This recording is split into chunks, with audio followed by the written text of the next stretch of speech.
Noticiario 1936. Los 150 días que cambiaron la historia de España.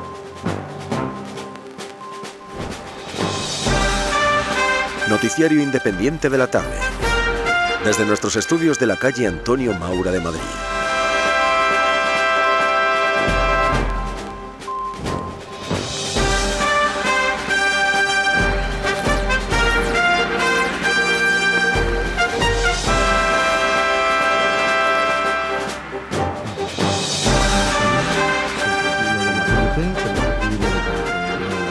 Yo te lo preparo todo. Sí. Y te traeré algo de información. Sí, yo te lo preparo. Muy bienvenidos, queridos radioyentes de Radio Universal. Vamos con nuestro boletín informativo correspondiente al día de la jornada, 20 de junio de 1936. Procedemos a la lectura de nuestro editorial. Observamos en algunos elementos republicanos de izquierda una tendencia a creer y hacer creer que cuando se habla de una política nacional, de un ideal de esta clase que sirva de aglutinante a los ciudadanos y que les eleve por encima de pasiones de campanario y de banderías partidistas y se propugna su implantación, se hace una labor derechista, pero poco menos que lindante con el fascio. Esta tendencia es equivocada y las izquierdas deben reaccionar contra ella, porque lo peor que le podía pasar a España es que tomase carta de naturaleza entre los directores de su vida pública el sentido de discontinuidad del Estado, la permanencia de la lucha civil de partidos y de clases, volviendo a los tiempos ominosos en que dos medias Españas alimentaban como ideal recíproco el exterminio de la otra media. En España lo que se necesita es precisamente crear un ideal nacional, sustraerle a las disputas partidistas este ideal nacional. Con la lucha civil se deshicieron todos los pueblos, no se forjó ni engrandeció ninguno de los que tuvieron luchas civiles. Y vamos ya con nuestra primera noticia publicitaria antes de abrir el capítulo de información nacional. El elixir estomacal Sai de Carlos ayuda a las digestiones, tonifica y abre el apetito, cura el dolor de estómago, acidez, vómitos, dispepsia, diarreas en niños y adultos, dilatación y úlcera de estómago. Y abrimos nuestra página de información nacional dando cuenta de que anoche fue levantada la clausura a los sindicatos de la CNT. Continúan en el mismo estado las huelgas planteadas por los ramos de la construcción, vestido y madera. Los dirigentes del ramo de la madera han redactado un manifiesto que se repartió ayer por la tarde a los huelguistas y a la opinión pública, explicando el estado del conflicto y justificando las causas de este movimiento obrero. La huelga de la construcción sigue también estacionaria. Solamente destaca el aumento en la presentación de oficios de huelga de diversas secciones de la provincia, que se sumarán próximamente a los paros iniciados ya en Madrid. Y en este sentido, respecto a la información de la violencia sindical, nos acercan de redacción noticias de los representantes de la CNT que pertenecen al Sindicato Unido de la Construcción y que insisten en sus puntos de vista, manifestados anoche al subsecretario de Gobernación, de que no aceptarán ni intervendrán en conversación alguna mientras no se les coloque con iguales garantías que a los demás elementos que intervienen en este pleito. En Cádiz continúan las movilizaciones y esta tarde se han acentuado las coacciones. Numerosos grupos han recorrido las barriadas rompiendo las bombillas del alumbrado público. El asunto de ayer absorbió mayor tiempo en las deliberaciones del Consejo de Ministros. El que mayor tiempo absorbió, como decimos, fue el relativo al Estatuto Vasco, como no, en sus aspectos económico y financiero.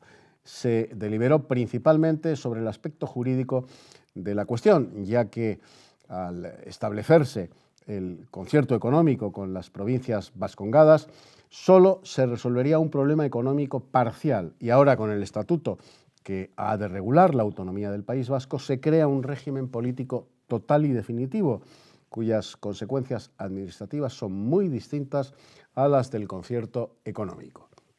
Y antes de abrir nuestra página de información internacional, les dejamos con otra noticia de publicidad. Conservas Rivas, sardinas, anchoas, atún, salmón, berberechos, calamares. Productos pescados en la mejor época del año. Las frescas conservas Rivas son inconfundibles por su sabor. En aceite, limón, trufadas. Pruébelas, siempre exquisitas. Sabor de mar. Cupón para el recetario gratis. Vamos pues con la página de información internacional en Radio Universal. Los gobiernos de Francia y de Bélgica deciden seguir la actitud de Inglaterra y aceptan el levantamiento de las sanciones contra la Italia de Benito Mussolini. Persiste la gravedad del movimiento huelguístico en Bélgica. Han sido ocupadas militarmente las fábricas de gas y las centrales eléctricas de las provincias de Brabante. Las huelgas continúan extendiéndose también por el Marruecos francés. Información taurina y deportiva, cuya última hora nos acercan desde nuestra redacción. El vencedor de la carrera de las 500 millas de Indianápolis ha sido Luis Meyer. Nos despedimos con el recordatorio de que mañana se celebrará en la Plaza de Toros de las Ventas en Madrid la corrida extraordinaria, lidiándose 8 hermosos toros. Presentación del gran rejoneador Simao da Veiga, que presenta nueva jaca torera, un fenómeno de doma, y 6 de Albasarreda para los jóvenes y valientes matadores Bienvenida, Corrochano y Domínguez. Precios corrientes. La corrida empezará, como es costumbre, a las 5 de la tarde. Y nos vamos a despedir hoy, queridos radioyentes, haciéndolo escuchando a esa gran artista que es Imperio Argentina, interpretando El día que nací yo. Hasta mañana, amigos. Adiós. Estrella de nata, déjame ser buena, di que me pongan en estos barrotes mi reloj de arena, yo haré lo que mande.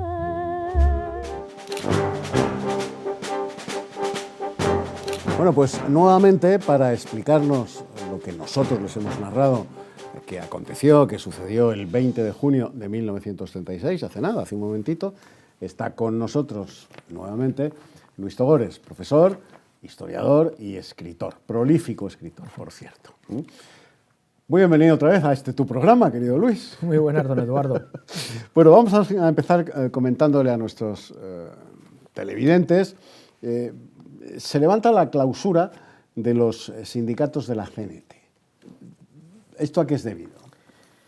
Vamos a ver, el Frente Popular, una de las cosas que en esas luchas por el poder había perseguido a sus enemigos, porque aquí tenemos la idea de que la izquierda era monolítica. La izquierda no era monolítica, es decir, los socialistas y los comunistas estaban agrupados, sobre todo de que se produce la unificación entre juventudes y entra Carrillo, digamos, dentro de esa esfera. Pero luego estaban gente como los del POUM, que eran trotskistas, que eran muchos más enemigos que podían ser los falangistas. Y luego estaban los de la CNT-FAI. Y claro, evidentemente el Frente Popular, una de las cosas que hacía era no solamente atacar al fascismo, sino también atacaba al anarquismo, porque había ahí una clientela, digamos, y una plasmación de modelo social que era enfrentado.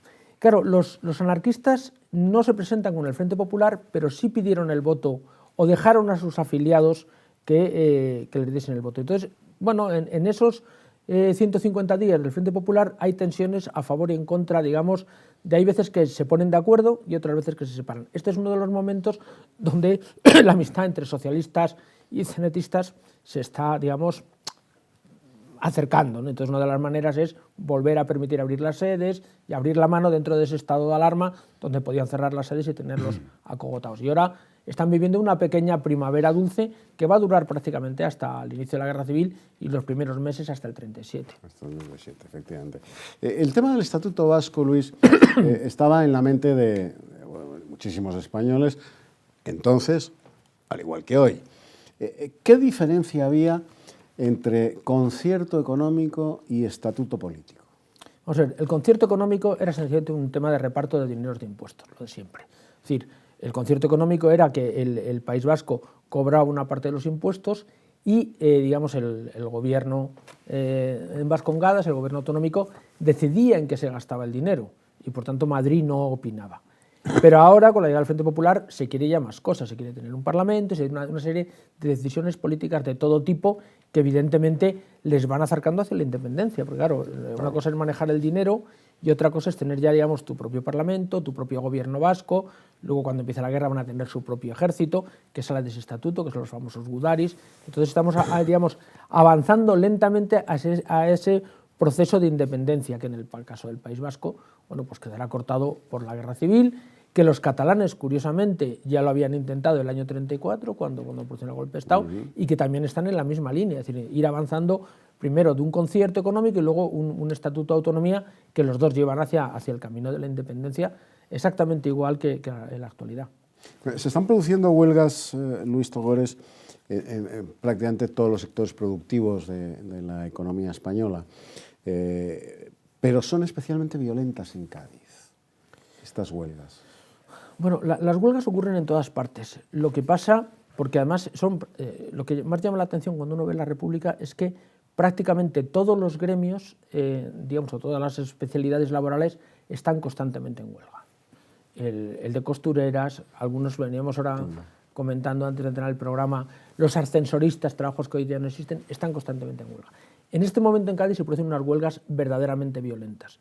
Es verdad que hasta ahora había huelgas, había incidentes, digamos, pistoleriles de matanzas en las calles, pero no había, digamos, huelgas revolucionarias como las del 34. En Cádiz se producen en este momento y el gobierno tiene que tomar medidas enviando a la policía y movilizando fuerzas de orden público, que hasta ahora eran raras, es decir, había huelgas, vamos a llamarle pacíficas, ¿no? O, bueno, con piquetes y tal, pero no con violencia en la calle. Y ahora en Cádiz se van a producir por primera vez esa violencia que va adelantando lo que luego va a pasar. Pensemos que un mes después empieza la Guerra Civil Española, sí, claro. Y en Cádiz no, pero por ejemplo en Málaga la Roja, se asesinó un montón de gente, esos mismos sindicatos, tanto los del campo como los de la ciudad, que se lanzan a una violencia indiscriminada contra los enemigos del Frente Popular y de la República. Sí, esas huelgas además que convocadas por sindicatos de izquierdas, vemos cómo se tiroteaban los de la UGT contra los de la CNT, todos contra los falangistas, todos contra los falangistas, porque luego también hay otra cosa que nos olvidamos, que es el control del sindicato.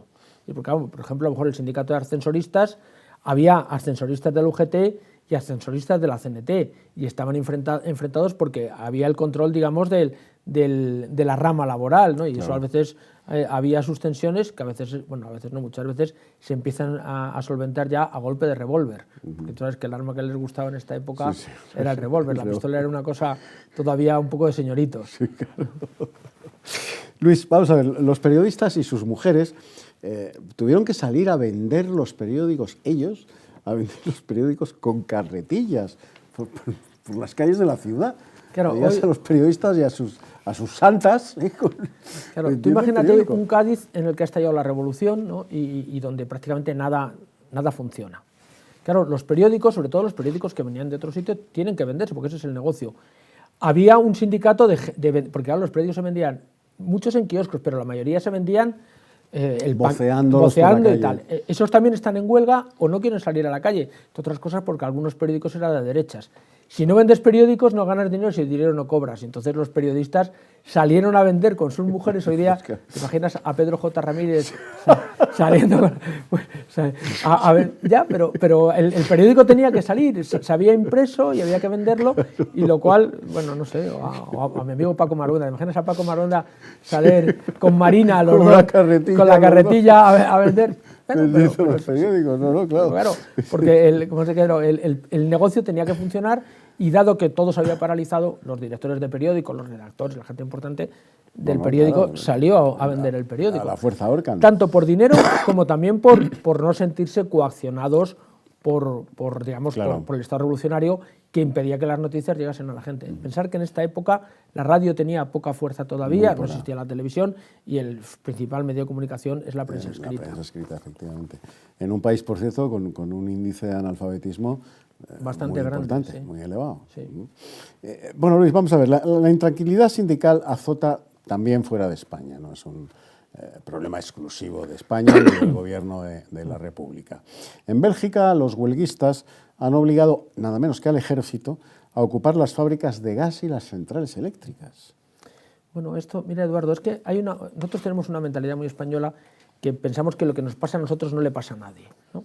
Y entonces esa situación revolucionaria que se vivía en España, se vivía en Italia. Bueno, en Italia no, porque yo en esta época ya estaba Mussolini, pero se había vivido en Italia.